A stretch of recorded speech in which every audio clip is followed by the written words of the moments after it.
পরের লোক ইসলামী ফাউন্ডেশনের ভিতর দাদা যে কোনো কাজ সকল কাজকে উনি জড়াইয়া ধরে এবং গরিব দুঃখীকে সবাইকে উনি আন্তরিকভাবে ভালোবাসে। এই জন্য আমরা দাদার ভালোবাসি। যদি আজকাল প্রয়োজন হয় সাথে তো তাহলে লাগে থাকবো ইনশাল্লাহ। আল্লাহর রহমতে আমরা দাদার অন্তর দিয়ে ভালোবাসি।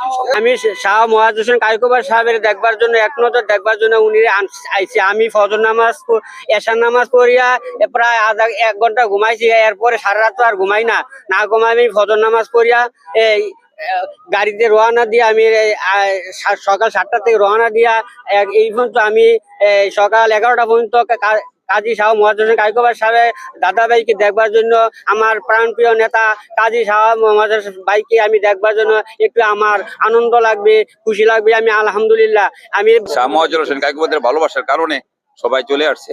অথচ বিগত 17 বছর ধরে মনে হলে কি হামলার কারণে অনেকে আসতে পারে নাই। অথচ আমার দাদা ভাইকে মনে হলে কি জনপ্রিয়তা মাটি